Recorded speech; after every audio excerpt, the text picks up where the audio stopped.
How do you find, like, outside of that, the sphere of influence of alcohol, how did you go out and find a community, or how did you go out and find people? What was that? How did that change? I mean, I think my mindset changed, and what I was looking for in my day changed. I wasn't really using that as a crutch. I think alcohol is a crutch for a lot of people, and even socially, it's like, well, I don't really talk, very well, or it's a social lubricant or whatever. Mm-hmm. It's like it kind of loosens me up, and we could go on a tangent about that, but um, I think that providing other things to lean on is just has proven to be something that people are looking for. It's like me, I was having a Corona with a lime when I would go out, or a club soda, like a vodka club with a lemon or something. And I realized it was more about the fruit and supporting the bar. And it was cold and it had bubbles and like all these things. And alcohol was not even on the list at all. Literally, I would have chosen without it if those drinks would have been available. Like an NA Corona at the time wasn't a thing, and so I would have definitely gone that route, but it wasn't there. So I would just default to, just give me a Corona with a lime. It's got a lime in it at least. I think that I think just providing those things. I may have gotten off track there on where that one was going. No, that's okay. Within the past 8 years, would you say, like, this NA culture has kind of started to prop up? Like, when did the non-alcoholic culture start really coming into prevalent? For me personally, it was 2017. So I don't, that's when I noticed it, and that's when I would say, but I don't want to, claim that it wasn't there before I was paying attention. But it seemed to be stronger in the UK at that time, and kind of just making its way over here. There had been a couple years of dry Januaries, but not a whole lot. Right. It was, just in this last 10 years, dry January has gone from nobody knowing what it is to, numbers say like 80% of the population like knows someone who participates in dry January at this point. It's just massive. So I think that whole mindset change, that was what I was really feeling after being in the bar for almost 20 years, in the bar atmosphere and around live music events and festivals and all that stuff. Like there wasn't alternatives. It was just not a thing, even with the craft beer boom 40 years ago. It took until 2017 for a few brands to put out craft NA beers. The industry was booming for 35 years, and not one single NA craft beer was put out. Neglected. They looked at the numbers. They're like, oh, it's not there. All the people that look at things from one angle are like, it's not there. But people that wanted it knew it was missing. There's just wasn't anybody being loud enough. The methods of making it weren't really developed because the demand wasn't there. The sales weren't demanding it. So the manufacturers weren't really rushing to it. But I think the need has been there a long time. And now that there's more options and more awareness, people are like being more vocal about it. It's like I think 10 years ago, there were, even dive bar like this, like if you don't drink alcohol, there's just not much there for you. Club soda, soda. And I think, or sugary sodas. The sales here now are over 30% non-alcoholic. And that is just amazing in such a short amount of time.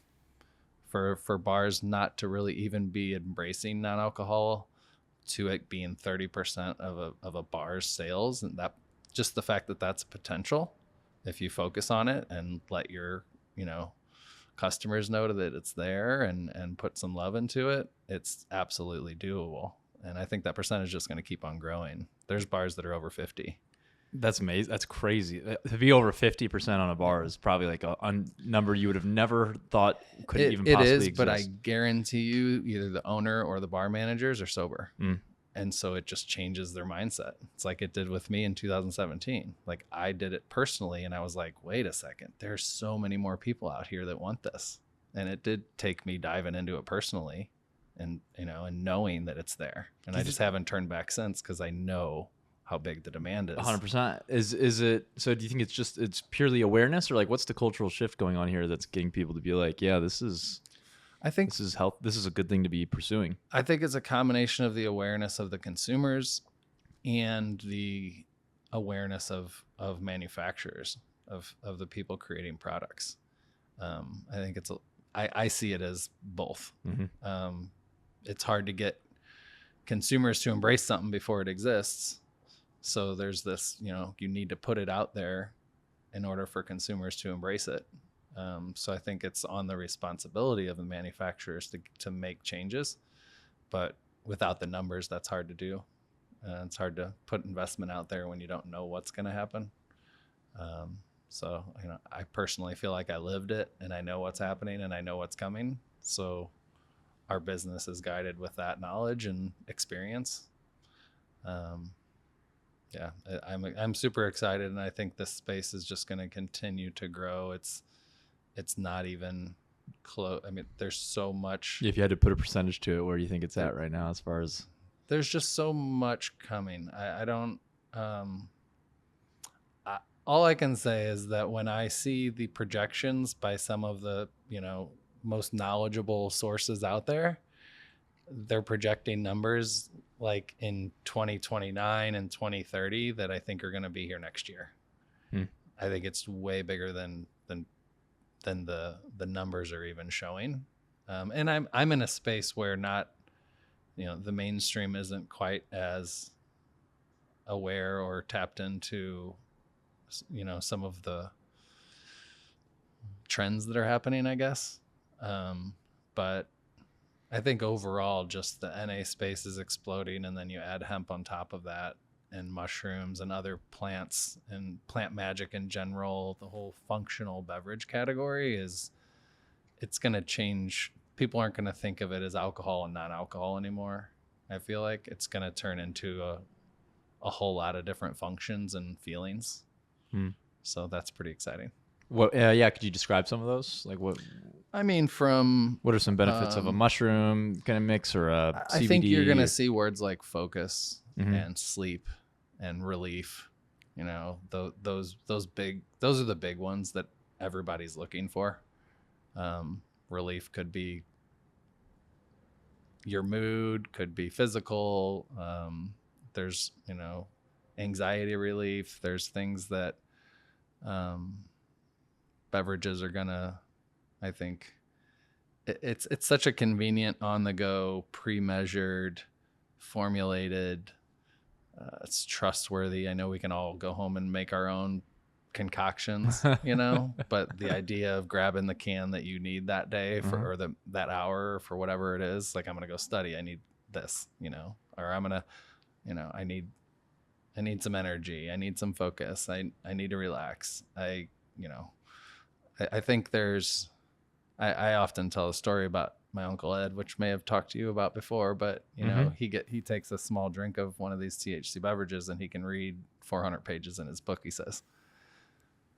So I think that the idea that our bodies are all different and there's a lot of different benefits that are going to come from these beverages.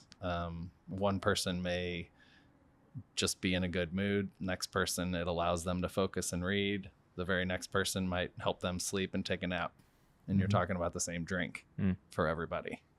So there's a lot to learn, a lot for consumers to figure out and get educated about different functional, you know, ingredients, adaptogens, nootropics, all the fun stuff.